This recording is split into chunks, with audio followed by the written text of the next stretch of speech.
Hello everyone, welcome back to a new video once again. Today I will be talking about a beautiful class and that can really help you to improve your English. So let's get started. So first of all, in spite of means সত্ত্বেও. For example, in spite of having money, he doesn't spend any money. It means um, থাকা সত্ত্বেও সে টাকা খরচ করতে চায় না. uh, Clear about it. And number two is instead of means bodole. For example, instead of making sentences you should focus on speaking sentences. It means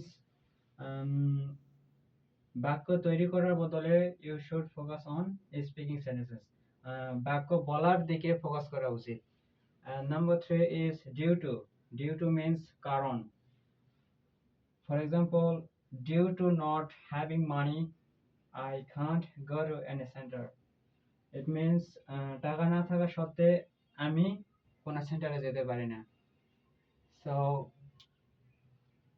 how was the class? Let me know. And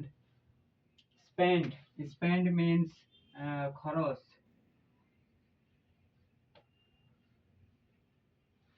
Okay. I hope you clear about it and let me know how was the class. So have a great day. See you some other time. Bye.